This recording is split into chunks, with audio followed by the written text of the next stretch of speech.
Hi, I'm Denny with All American Sharpener, and this video will be about Kubota blades. We get a lot of questions from Kubota customers, so I thought it'd be a good idea to get a typical Kubota blade from the dealer and run through the quick start of a sharpening session. So these Kubota blades, as you can see, have a gull-wing shape to them. That's how some people refer to it, which means basically it drops down out at the cutting edges. That doesn't cause any problems in the All-American Sharpener. It fits fine, angles all stay the same, so it's not an issue. I've spoken with multiple Kubota customers who have told me they needed the 35 or 40 degree angle to match the factory bevel. It's not the case with every Kubota blade, but for that reason, we always recommend the Model 5005 because it's the only unit that easily adjusts beyond 30 degrees.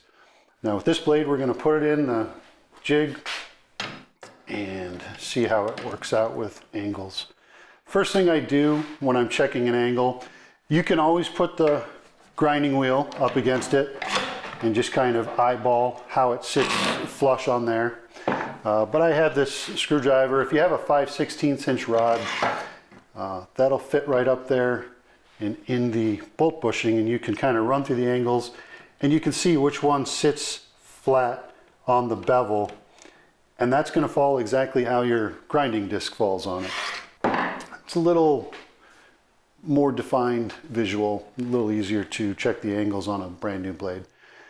Now before I grind, I want to make sure also that my grinding wheel is centered. You want the center of the grinding wheel to fall basically on the edge where you're going to be grinding, and I have this pretty close already. So put on some safety glasses and have it set at 30 degrees. We'll see how this grinds on this new Kubota blade.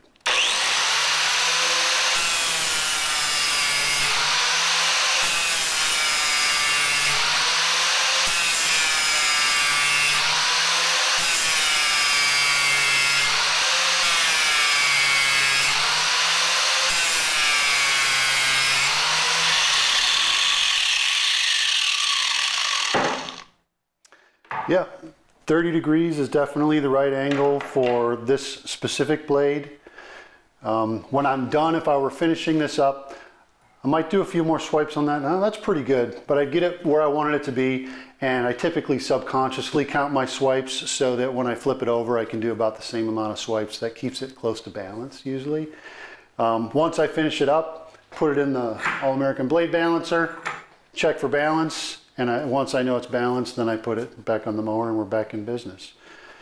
Thanks for watching the video. I hope it was helpful. Have a great day.